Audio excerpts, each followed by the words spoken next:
Obbligo vaccinale sì, ma non per tutte le categorie. Questo è il pensiero del presidente regionale Massimiliano Federica, che commenta il Green Pass venga usato in situazioni applicabili, impossibile l'uso sui mezzi pubblici. Si è riunito questa mattina il Comitato di Sicurezza Trieste dopo la sanguinosa sparatoria di sabato con 10 feriti, 6 tra arresti e fermi, sul tavolo l'uso dei militari in città anche per questioni slegate dai confini. Dopo i primi problemi con il Green Pass per accedere a scuola, scoppia il caso Cattedre, la CGIL denuncia errori e problemi nell'assegnazione dei posti, sistema inefficiente, dicono i sindacati, ora arrivano i ricorsi. Le osterie entrano nel programma di Fluidoc, gli storici locali udinesi studieranno dei menù ad hoc per valorizzare i prodotti tipici da presentare nei giorni della Kermesse, l'assessore Franzi, importante richiamo turistico. Domani la decisione sul caso Manzanese, gran parte del Consiglio è contrario all'ammissione in eccellenza e a meno di scossoni i seggiolai dovranno ripartire dalla seconda categoria.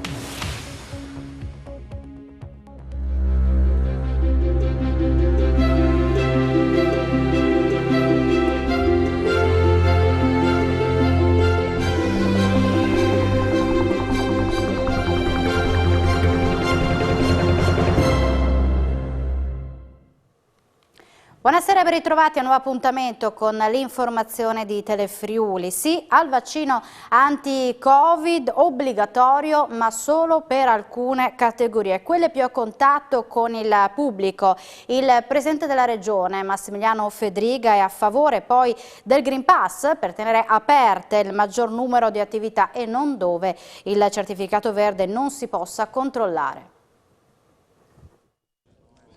Utilizzo del Green Pass, vaccinazioni obbligatorie. Qual è al momento la posizione del governo, comunque della regione? Io credo che potremmo arrivare a una soluzione di equilibrio, perché io continuo a dire che in questo momento le istituzioni si devono muovere insieme ai cittadini. Quindi non dobbiamo fare forzature, ma allo stesso tempo garantire la massima sicurezza sanitaria. Dobbiamo far partecipare le persone alla campagna vaccinale, quindi io ipotizzerei non un obbligo generalizzato, ma un obbligo per determinate categorie, soprattutto quelle a particolare contatto con il pubblico. Penso che quello sia una strada che potrà intraprendere anche il governo e penso che sia la strada di buonsenso di cui ha bisogno il Paese. L'utilizzo del Green Pass non ovunque, se non siamo in grado di controllare poi il documento. È proprio questo, anche questo nel documento che abbiamo fatto come governatori della Lega va proprio in quella direzione, sia il Green Pass ma con buon senso, perché il Green Pass deve essere percepito dalle persone come qualcosa di utile, come qualcosa per tenere aperto delle attività, non come una vessazione. È chiaro, per esempio, il Green Pass sugli autobus sarebbe impossibile da controllare, vorrebbe dire bloccare gli autobus, bloccare il traffico, bloccare la mobilità dei cittadini e quindi verrebbe visto come qualcosa di negativo, non possiamo permettercelo, dobbiamo far percepire l'utilità di questo strumento.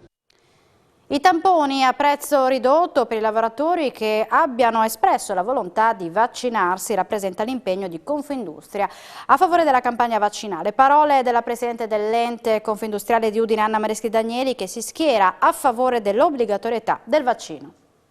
Parliamo di un qualcosa che non può trovare il consenso di tutti, perché sappiamo che un terzo dei nostri lavoratori oggi non è vaccinato. Però sappiamo anche che è l'unico modo per uscire da questa situazione, è l'unico modo per non rientrare in un nuovo lockdown e quindi per garantire continuità produttiva. Cosa significa continuità produttiva? Significa il motore che ha tenuto in piedi il nostro Paese nel momento di crisi profonda.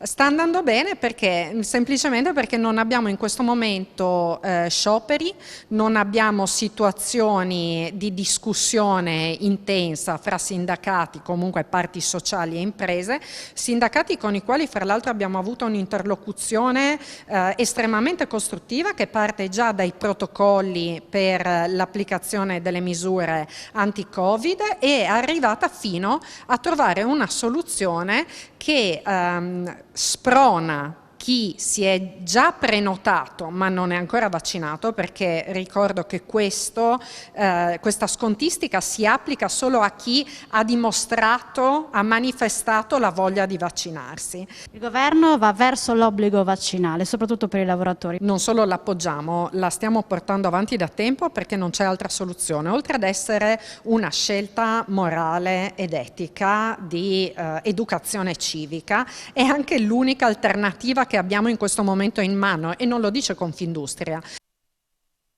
Vediamo i dati dei contagi di oggi, sono 35 le nuove positività registrate nelle ultime 24 ore a fronte di 1144 tamponi molecolari e 696 test rapidi antigenici. Non si sono registrati decessi, mentre sono 15 ricoverati in terapia intensiva e 48 quelli negli altri reparti degli ospedali regionali. Non sono stati rilevati nuovi casi tra il personale sanitario né in lavoratori ospiti delle strutture residenziali per anziani. 500 giovani assembrati a una festa, molti senza mascherina e senza rispettare le distanze anti-Covid, a scoprirli in un circolo di Arta Terme è stata la polizia che ha disposto l'immediata chiusura del circolo per 5 giorni. Sanzione amministrativa per mancato distanziamento interpersonale per l'assenza del cartello con il numero massimo di persone ammesse, con l'ordine di chiusura immediata per 5 giorni. Questi provvedimenti adottati dalla Polizia di Stato e dalla Guardia di Finanza, che nella notte tra il 3 e il 4 settembre hanno eseguito un controllo congiunto in un circolo sportivo di Arta Terme, dopo la pubblicizzazione dell'evento Cena sotto le stelle, la grande chiusura. Il personale della questura e il commissariato di Tolmezzo, insieme alle Fiamme Gialle, hanno trovato sul posto circa 500 giovani assembrati, molti dei quali senza rispettare la minima distanza di sicurezza di 1 metro e senza mascherina di protezione. Sono stati identificati 30 giovani. I poliziotti stanno esaminando la documentazione raccolta per valutare eventuali altre contestazioni. La Guardia di Finanza sta eseguendo ulteriori accertamenti su alcune specifiche posizioni. Il controllo si è reso necessario affinché questo tipo di iniziative si svolgano in una cornice di sicurezza. È possibile vengano attivati altri monitoraggi straordinari nei locali pubblici, oltre a quelli che già si svolgono quotidianamente. Manifestazione dei Novax questa mattina sotto la prefettura di Udine, qualche decina le persone che hanno preso parte al sit-in. Una cinquantina di persone si sono radunate questa mattina sotto il palazzo del governo a Udine per manifestare contro l'impiego del Green Pass. Innanzi la prefettura, alternandosi infermieri, operatori sociosanitari, maestri, docenti, anche dell'Ateneo Friulano e semplici cittadini hanno preso la parola a megafono per spiegare le loro motivazioni. Il sit-in dei Novax, in quella che è stata indicata da loro come giornata nazionale contro l'obbligo del certificato verde in alcuni luoghi, è iniziata intorno alle 11 per concludersi alle 13. Nessun problema di ordine pubblico. La manifestazione, animata da tabelloni e striscioni, è stata monitorata da carabinieri, polizia di Stato, polizia locale e dalle guardie giurate. Nessun allarme sicurezza, ma un episodio legato a una faida tra due famiglie. Il tavolo sulla sicurezza, convocato d'urgenza dal prefetto di Trieste Valerio Valenti, ha ridimensionato il grave episodio di sabato mattina, quando due fazioni si sono affrontate in pieno centro con una rissa sfociata in una sparatoria. All'orizzonte l'impegno per un decalogo di buone pratiche per la sicurezza nel mondo dell'edilizia. L'utilizzo dei militari anche per questioni non legate al pattugliamento dei confini, un focus sugli operai edili che arrivano dai paesi balcanici e nei bar dove girano persone poco raccomandabili. Sono queste le indicazioni emerse dal tavolo urgente di ordine pubblico convocato questa mattina dal prefetto di Trieste Valerio Valenti dopo la rissa con sparatorie di sabato mattina, nella quale sono rimaste ferite 10 persone con 6 tra arresti e fermi di polizia. Le indagini stanno proseguendo, in particolare per capire il movente. Gli inquirenti parlano di due famiglie kosovare in lotta, senza escludere la pista sentimentale e quella economica legata ad alcuni appalti edili. Gli inquirenti in particolare hanno sottolineato come non ci sia un'emergenza sicurezza rispetto al 2019, i reati sono calati del 15%, mentre la rissa tra kosovari ha coinvolto due famiglie e non l'intera comunità, che può contare su 1800 persone perfettamente integrate. La prefettura, in ogni caso, sta lavorando da diverse settimane a un protocollo con i sindacati e cassa edile per promuovere una maggiore circolarità di informazioni e trasparenza sul regime degli appalti dei privati. In merito alla richiesta della Regione di avere maggiori poteri, la replica del prefetto è chiara. Questo va chiesto alla Regione. La Regione ha fatto una legge sulla sicurezza che credo sia di circa 2 mesi fa, quindi non so a quali nuovi poteri facesse riferimento. Di sicuro lo Stato li esercita i propri nel limite ovviamente delle normative che ci vengono rassegnate, e l'attenzione del Ministero, del Ministro in particolare su questo territorio continua a essere molto forte, non ultima l'assegnazione di ulteriori 50 militari e 6 poliziotti per Trieste, di questi 50 militari 20 a Trieste, 20 a Gorizia e 10 a Udine. Una scossa di terremoto di 3,3 gradi secondo la rilevazione dell'OGS è stata registrata questa mattina alle 11:18 con epicentro a circa 8 km da Avenzone e una profondità di 10,8 km. Il sommovimento è stato chiaramente avvertito in Carnia, Tarcentru, Usevera, Magnano Riviera, Artegna, Gemona, Chiusaforte, Maggiodinese, Resia, Resiuta, Attimi, Svenzone, Osoppo, Udine e Bordano. Non si segnalano danni a cose o persone, nessuna richiesta alla sala operativa regionale NUE 112. I gruppi comunali di protezione civile sono attivi sul territorio per la compilazione delle schede di risentimento a seguito della segnalazione automaticamente inviata dal sistema di allerta sismico regionale. La Guardia di Finanza di Pordenone ha scoperto una finta onlus alla quale ha sequestrato 560.000 euro. L'operazione è legata al filone delle indagini sull'azienda cinese che aveva in animo di mettere le mani sui droni friulani. La Guardia di Finanza di Pordenone ha contestato violazioni fiscali, indebita percezione di finanziamenti pubblici e una onlus che operava, secondo l'accusa, fittiziamente a favore della Protezione Civile regionale Friuli Venezia Giulia. 3 persone sono indagate per truffa ai danni dello Stato. Si tratta del filone d'indagine originario rispetto a quello che pochi giorni fa ha portato alla denuncia dei manager di un'azienda che produce droni e che era stata ceduta ai cinesi. È stato disposto un provvedimento di sequestro conservativo per un importo di 560.000 euro, pari finanziamenti indebitamente percepiti dalla onlus. Secondo le Fiamme Gialle, l'associazione di volontariato da anni si occupava esclusivamente di attività ludico-sportive anche a scopo di lucro. Perfino nel periodo dell'emergenza Covid, nessun elemento della onlus, persone, mezzi e strutture, ha trovato impiego nella lotta alla pandemia. Anzi, la sede dell'associazione, realizzata anche con finanziamenti pubblici, ha ospitato attività sportive. È stata anche rilevata la presenza di personale associato all'ente come volontario di protezione civile che svolgeva sostanzialmente, retribuito con fittizi rimborsi, attività di lavoro dipendente esclusivamente a favore dell'associazione. Inoltre, sempre secondo l'accusa, come soggetto onlus, l'associazione ha fruito indebitamente per anni del contributo pubblico per un importo complessivo di 26.500 euro riferibile al 5 per 1000 destinato agli enti che svolgono attività socialmente rilevanti. Il gestore di una gastronomia di Lignano è stato arrestato dalla Guardia di Finanza. Aveva nascosto in auto 1 chilogrammo di hashish. Aveva in auto 1 chilo di hashish nascosto nel tunnel centrale della Plancia, arrestato dalle Fiamme Gialle il gestore di una gastronomia di Lignano. Il fatto è accaduto nella località balneare friulana. Durante un controllo, gli uomini della Guardia di Finanza hanno fermato un 42enne a bordo della propria autovettura all'ingresso della città. Lo stupefacente, del valore di 60.000 euro al dettaglio, era stato nascosto in un doppio fondo. Dopo un rinvenimento, con il supporto dei carabinieri, sono state perquisite anche l'abitazione e la gastronomia, dove sono stati trovati altri 70 grammi di stupefacente e 2.000 euro in contanti ritenuti frutto dell'attività illecita. L'arresto è stato convalidato sabato dal GIP di Udine Emanuele Lazzaro. È precipitata per una trentina di metri ed è morta all'istante, vittima di un incidente in montagna accaduto oggi pomeriggio in Val Tramontino, una donna di 59 anni che stava facendo un'escursione insieme al compagno. Inutili i soccorsi prestati dai vigili del fuoco e dal soccorso alpino. Il decesso è stato decretato dal medico calato sul posto dall'elicottero sanitario. Grave incidente lungo l'autostrada A4 intorno alle 8 di questa mattina all'altezza della stazione di Arino di Dolo. Per causa del vaglio della polizia stradale si è verificato un tamponamento tra mezzi pesanti e un autista è rimasto ferito in maniera grave, venendo trasportato in codice rosso all'ospedale di Padova. Sul posto sono intervenuti i vigili del fuoco provenienti da Mestre con autogru e 7 operatori. Le operazioni di messa in sicurezza dell'autostrada sono ancora in corso.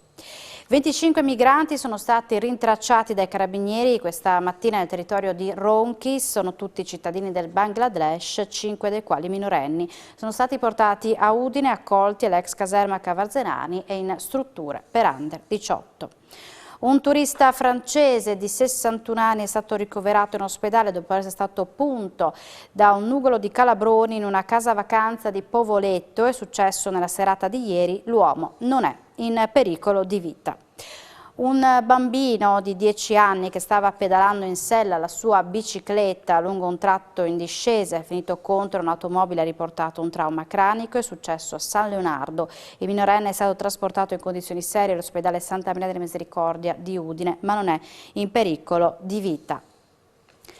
Giornata di udienza oggi al TAR del Friuli Venezia Giulia per l'esame di 3 ricorsi elettorali per le amministrative di ottobre. I giudici dovranno decidere se ammettere Anna Ciriani alla corsa sindaco di Pordenone nella lista di Renzo Tondo alle elezioni comunali di Trieste. A San Giorgio 2 candidati sindaco si contestano i simboli troppo simili. La decisione potrebbe arrivare domani, dopo le udienze che si sono tenute questa mattina davanti ai giudici del Tribunale amministrativo del Friuli Venezia Giulia. Se Anna Ciriani potrà essere candidata alle elezioni per il sindaco di Pordenone e la lista Noi con di Piazza Sindaco potrà partecipare a quella di Trieste, è questione di poco tempo. Alla base dell'esclusione della Ciriani ci sarebbe la mancata timbratura di tutti i modelli con i nomi dei candidati. Noi con di Piazza, lista creata da Renzo Tondo, è stata invece esclusa a Trieste per una questione formale. Le firme sono state autenticate dallo stesso Tondo, una procedura validata a livello nazionale grazie al decreto semplificazioni del 2020, ma non in Friuli Venezia Giulia in quanto regione a statuto speciale. Il TAR dovrebbe esprimersi anche su un terzo ricorso a San Giorgio di Nogaro. Il candidato sindaco Massimo Vucchini ha contestato il simbolo di Roberta Sartori in quanto molto simile al suo e facilmente confondibile su una scheda elettorale di piccole dimensioni.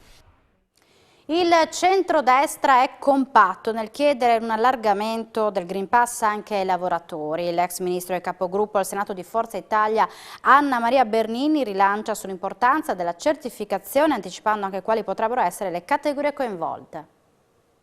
L'allargamento dell'obbligo del Green Pass non è più un tabù. Dopo l'apertura del presidente della regione Massimiliano Fedriga alle parole del premier Mario Draghi è ancora Forza Italia a rilanciare sulla necessità di allargare l'obbligatorietà. Anche Fratelli d'Italia ha ammesso la necessità del Green Pass su determinate categorie. È evidente che per quanto ci riguarda il Green Pass rappresenta una sicurezza per tutti, non esiste la libertà di contagiare, la Costituzione non lo prevede. Ci sono soprattutto alcune categorie, cioè i fragili, i defedati, le persone malate, che hanno il diritto di essere tutelate, e questo è il senso del Green Pass. La capogruppo di Forza Italia al Senato a Trieste per la campagna elettorale ha anche indicato quali dovrebbero essere le categorie coinvolte. In particolare la categoria dei lavoratori, i sindacati che giustamente devono tutelare la salute e la sicurezza dei lavoratori sul luogo di lavoro, non possono consentire che in una mensa ci siano dei margini di rischio per qualcuno. Quindi sicuramente questi, sicuramente i dipendenti pubblici, sicuramente tutti coloro, compresi i dipendenti dei luoghi di ristorazione, dei bar, cioè di tutti i luoghi per cui è richiesto nell'accesso l'uso del Green Pass, hanno il dovere, la necessità di avere loro stessi una dotazione di Green Pass.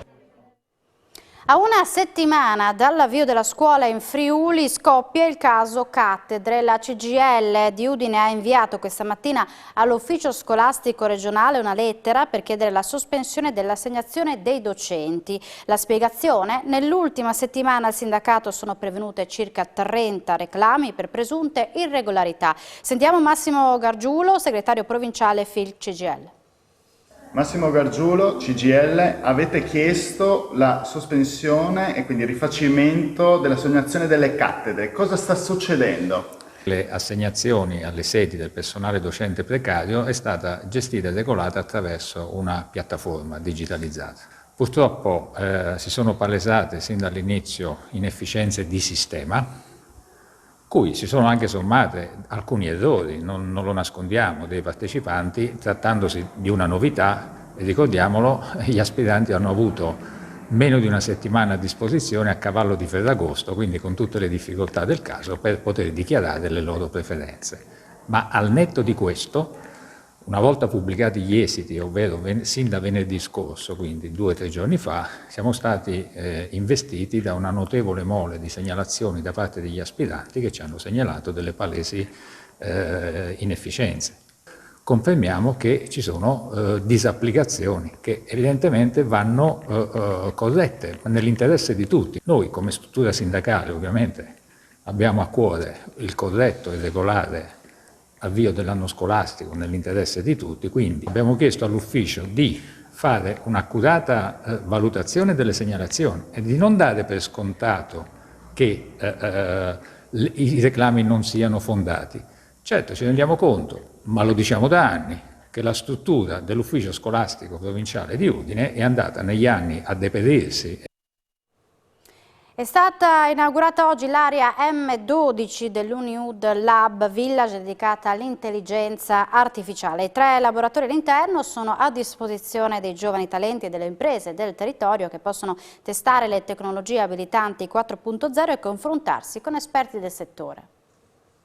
È stato inaugurato oggi presso il Dipartimento di Scienze Matematiche, Informatiche e Fisiche dell'Università degli Studi di Udine Uniud Lab Village, il polo della ricerca avanzata che riunisce nello stesso luogo i laboratori universitari delle imprese che potranno operare sinergicamente per realizzare progetti congiunti nel campo della ricerca, della formazione e del trasferimento tecnologico. Nasce questo progetto per far sì che le nostre imprese possano vedere applicata l'intelligenza artificiale, possano rendersi conto dell'utilità in una maniera rapidissima e possano quindi svilupparsi in maniera sinergica e portare avanti tutta la supply chain del territorio, perché sappiamo che ormai competitività da soli senza coinvolgere il sistema territoriale vuol dire ben poco. Accelerare l'innovazione del territorio regionale e renderlo soprattutto attrattivo per i giovani talenti friulani in particolar modo. Assolutamente sì, oggi inauguriamo il polo sull'intelligenza artificiale all'interno del nuovo complesso Uniud Lab Village, area dove l'università e le aziende si incontrano per fare ricerca insieme agli studenti, insieme ai docenti, insieme al personale delle aziende e vincere nuove sfide che saranno il futuro dello sviluppo e dell'innovazione per le aziende e per l'università. La Regione ha confermato al Comune di Udine il finanziamento di 10 milioni di euro, 6 dei quali saranno impiegati per i lavori di ristrutturazione della scuola Dante, 2 milioni e mezzo di euro per la demolizione della caserma Piave e la riqualificazione dell'area, 1 milione e 630 mila euro per il secondo lotto di Viale Venezia. Lo comunica il sindaco Pietro Fontanini a margine di un incontro con l'assessore regionale delle finanze Barbara Zilli, annunciando che con il bilancio di fine anno per Udine ci saranno ulteriori fondi. Zilli ha sottolineato che la crescita del capoluogo del Friuli è strategica per un contestuale cambio di passo di tutto il territorio friulano. Evento nell'evento, Friuli Doc in osteria è stato presentato questa mattina al vecchio stallo di Udine, 18 i locali che hanno aderito e che proporranno un piatto tipico friulano unito a un calice di vino. Presentata questa mattina all'osteria Vecchio Stallo la manifestazione Friuli Doc in osteria. Il Friuli Doc è nato con le osterie, poi a lungo andare diciamo così che siamo stati un po' estromessi, però da quando io sono diventato presidente la prima cosa che ho chiesto al Comune di Udine di poter riprendere il posto che avevamo sempre occupato. Il nostro motto dice che bisogna ricordare, mantenere e trasmettere, soprattutto contiamo di portare tanti giovani, anche perché tanti giovani stanno aprendo osterie, tanti giovani di nuovo nell'osteria, che comunque è storia.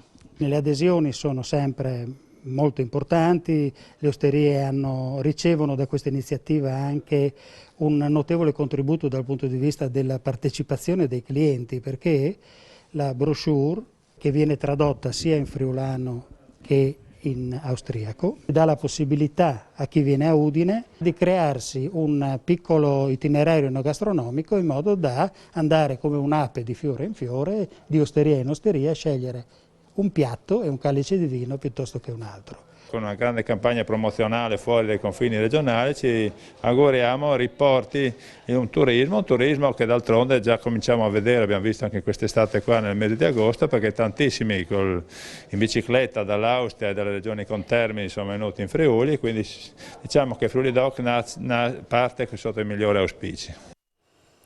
Questa mattina è stato tolto il velo sugli stemmi affrescati di Porta Manin. L'opera di restauro finanziata dalla Rotary Club di Udine riporta alla luce la storia politica della città, in particolare quella tardo medievale.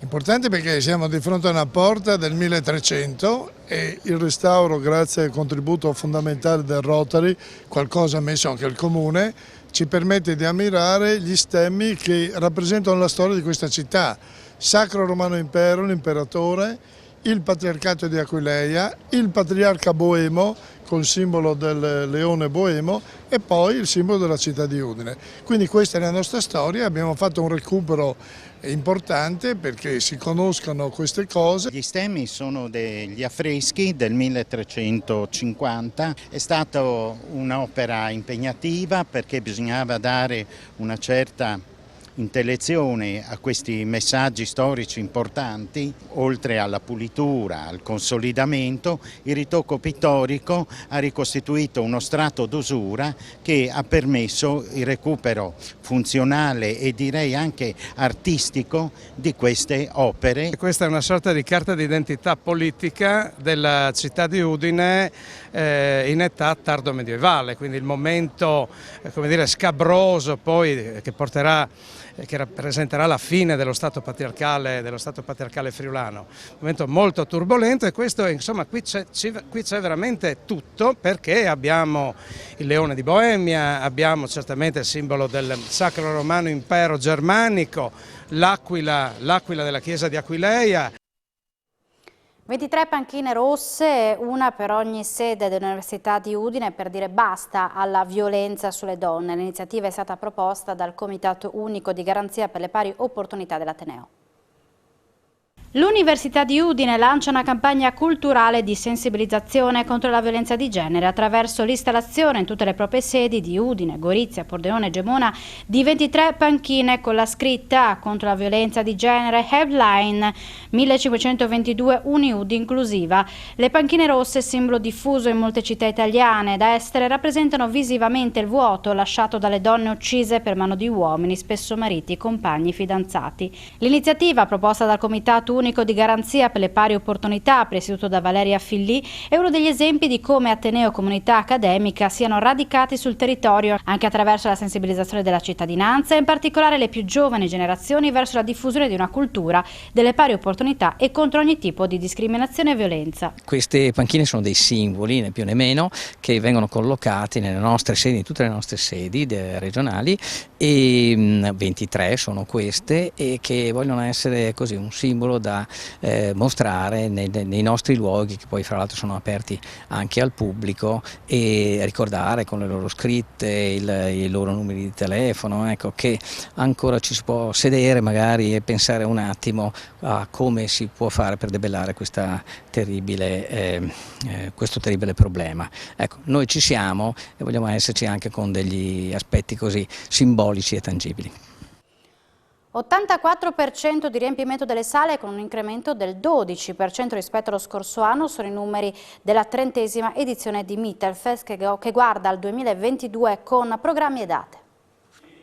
Cala il sipario sulla 30ª edizione di Mittelfest, che ha portato a Cividale teatro, musica e danza della Mitteleuropa. Il bilancio è positivo sia per la partecipazione di artisti internazionali che di pubblico. In 10 giorni il sipario si è alzato su 70 spettacoli, 31 progetti artistici, 18 prime assolute, con 308 artisti, parte di 31 diverse compagnie. Abbiamo raggiunto l'obiettivo, oltre che i numeri, ce lo dice la critica, ce lo dicono gli spettatori. Era una sfida importante perché abbiamo moltiplicato per 3 quello che era il progetto Mittelfest con Mittelyoung, che è stato per noi uno dei assi strutturali che porteremo avanti nei prossimi anni, Mittelland, coinvolgimento di territorio, e Mittelfest, che si è chiuso ieri e che ha dato un grande riscontro. Numeri importanti, abbiamo avuto l'84% di riempimento medio degli spazi, con un più 12% rispetto allo scorso anno, che era stato comunque un anno accolto bene, fatto in presenza. Sono felice del tipo di risposta che c'è stata, perché è importante nell'ottica di quello che poi fa un festival,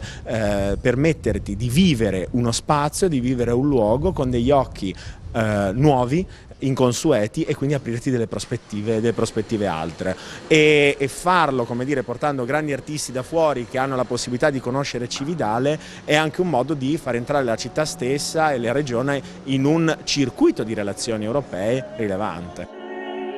La pagina sportiva con il calcio dilettanti, domani si prenderà la decisione sul caso Manzanese, gran parte del Consiglio è contrario alla missione in eccellenza e a meno di scossoni i seggiolai dovranno ripartire dalla seconda categoria. Se ne parla tra poco a Sport FVG, in primo piano anche l'addio di Okaka all'Udinese, andrà a giocare in Turchia. Noi siamo in chiusura, spazio dunque a Sport FVG, grazie per l'attenzione e buona serata su Telefriuli.